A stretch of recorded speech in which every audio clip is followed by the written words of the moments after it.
Cette semaine, Recto Verso Éditeur vous présente Des bleus aux jambes de Paul Christian Derault. En mai 1940, dans une ville du nord de la France, Françoise doit tout abandonner pour suivre ses parents qui fuient les Allemands qui approchent. Entassés dans des wagons à bestiaux, ils espèrent gagner l'Angleterre et devront pourtant rebrousser chemin. À l'autre bout de la ville, parce que son père en a décidé autrement, Fernand se retrouve presque seul à errer dans les rues abandonnées de Tourcoing. Il sera témoin de l'exode des Français et de l'arrivée des Allemands. Dès lors s'étireront des années de disette où tous devront faire preuve de courage et d'imagination. Des années de rendez-vous manqués entre Françoise et Fernand. Pour avoir plus de détails sur le livre de la semaine de Recto Verso Éditeur, rendez-vous au www.samedilire.com.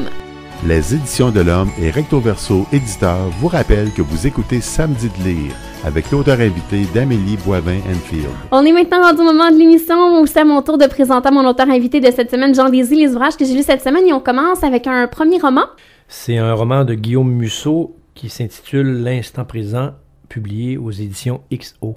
Alors, c'est l'histoire d'Arthur qui est un médecin urgentiste. Il va recevoir de son père, avec qui il a vraiment pas une bonne relation, un héritage qui sera assez particulier, l'héritage d'un phare. Ça fait plusieurs années qu'il est dans la famille, à deux seules conditions. Et une des conditions, c'est ne pas aller dans le sous-sol, dans une porte qui est barricadée depuis plusieurs années. Et Arthur est trop curieux. Alors, on va finalement entrer à l'intérieur de cette porte-là et ça va venir perturber sa vie à jamais. Et durant cette période-là, il va faire la connaissance de Lisa, qui, elle, rêve de devenir comédienne plus tard. Et pour payer ses études à Juilliard, elle va travailler dans un bar du côté de Manhattan et ça va rapidement cliquer entre eux. Alors, à partir du moment que ça va commencer à cliquer entre eux, Lisa et Arthur vont se voir qu'une seule fois par année parce que Arthur va recevoir un sort en ayant traversé cette porte-là. Il va arriver juste une fois par année. Alors, toute leur vie, Lisa et Arthur vont se voir qu'une seule fois par année.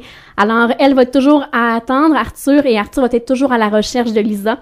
Alors, c'est un bon thriller psychologique de Guillaume Musso. Je veux pas trop en dire pour pas gâcher le plaisir des auditeurs.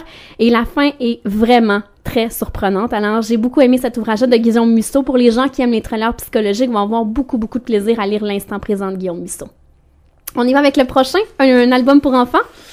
C'est un album qui s'intitule La petite pieuvre qui voulait jouer du piano et surprenamment pour moi, l'auteur est Wajdi Mouawad et l'illustrateur Stéphane Jorich. Alors, c'est l'histoire de Hector, qui est une jeune pieuvre qui veut justement aller à l'école pour apprendre la sévérité. Parce qu'à l'école, on apprend la sévérité, comment à plisser notre front pour justement avoir un regard sévère. Et Hector n'arrive pas à plisser ses sourcils.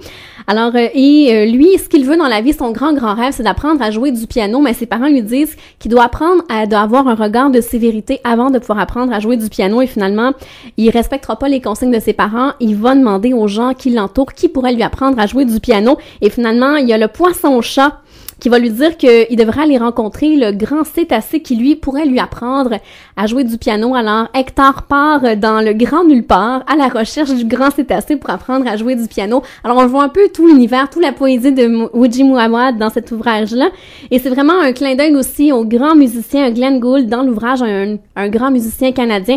Alors, c'est Glenn Gould qui va apprendre à Hector à jouer du piano parce qu'il va être caché dans le grand cétacé. Et par la suite, il va inviter Hector à repartir à la maison pour jouer du piano, pour mettre un peu de sourire dans le regard des gens. Alors, vraiment, un magnifique ouvrage, autant par les textes que par les illustrations. Alors, vraiment un très bel album pour les enfants de Wajdi Mouawad et Stéphane Jorich. Alors, La petite pieuvre qui voulait jouer du piano.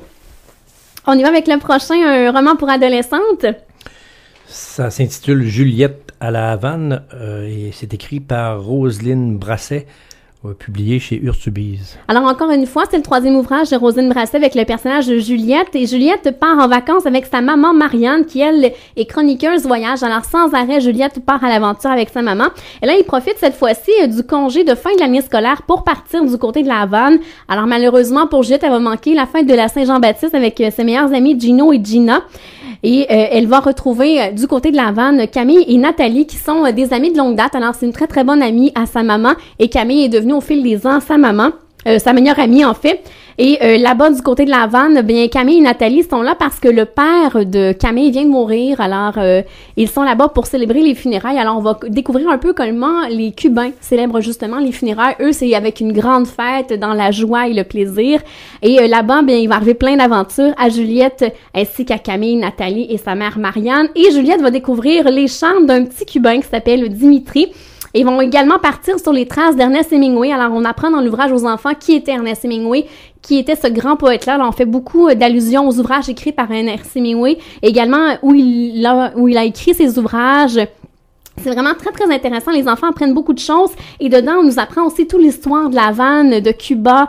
Alors, vraiment très, très intéressant. Et en plus, on a un guide pour les enfants qui vont aller avec leurs parents du côté de la Havane, les endroits visités par Juliette, comme par exemple un questionnaire sur l'histoire du pays, les lexiques aussi avec l'espagnol et le français. Très, très intéressant pour les enfants parce que autant on s'amuse en lisant, mais autant on apprend aussi en lisant l'ouvrage. Alors, c'est vraiment très, très bien fait. Ça s'appelle Juliette à la Havane de Roselyne Brasset. Et on termine avec le dernier. Un roman qui s'intitule Marjorie Chalifou, oui, écrit par Véronique Marie Quay. Alors, c'est l'histoire de Marjorie, qui est une jeune couturière de 19 ans qui a été élevée par son père puisque sa mère est décédée lorsqu'elle a accouché d'elle. Et son père est un voyant. Alors, c'est assez particulier dans les années 50 qu'un homme soit voyant, même une femme. On parle très, très peu de ça. Alors, il arrive à vivre de ça. Il communique avec les morts et il reçoit les clients chez lui à la maison. Et on est dans les années 50 du côté d'Ottawa. Alors, Marjorie se trouve à être enceinte de Lucien, mais ils sont pas mariés. Et justement, son amoureux, Lucien, va mourir dans un grave accident de voiture.